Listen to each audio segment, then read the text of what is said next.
Ito nga, may tao nga sa kabila. May tao, yun na lang.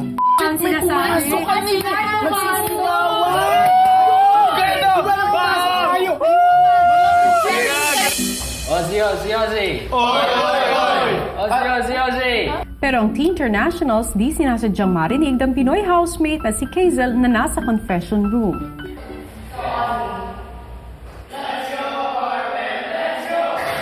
Let's go, Bartman! Let's go! Agad namang ibinalita ni Kazel sa mga kasama ang kanyang narinig. Ito nga, may tao nga sa kabila. May tao, yun na lang. Ang sinasabi. kanina! Nagsisigawan! Ganito! Kayo!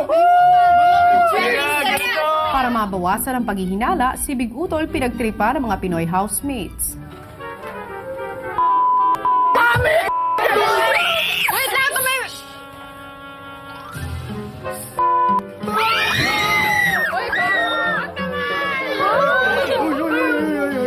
Wait lang, may... Ang tingin mo, maaarte sila o... Feel ko Tingin mga ko, artista. yung mga English. Pili ko mga lumalabas sa TV. Oo, yun yung mga pang TV, pare. Ako naman, pang Bakit? TV. Jaivan, di ba tayo pang TV?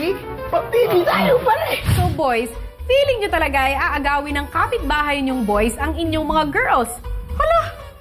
Uy, gawin kasi natin ganito, makinig kayo. Pagising pa lang natin sa umaga, push up tayo lahat sa pinto nila para pagising. O bakit? Ah! Guys, kamusta tulog niyo? Kung magaganda yung mga babae, dito unahan na tayo. Hindi! Ito ah! Paano tayo? Hindi na kayo nakikita, diba? Oo. Katulad ni Ivan. Pero napanood na nila tayo.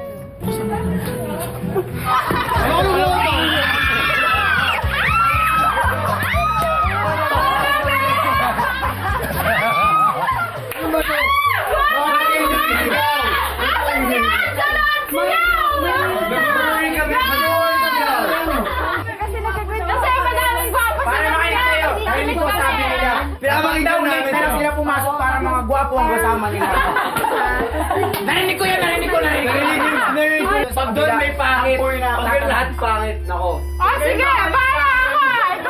Ikaw lang Magsisi kayo! Baka kayo ah. Yung mga ganito katawan, Ang pangalan ng babaeng dinate niya? Yung bigyan na lang ang hatak na George.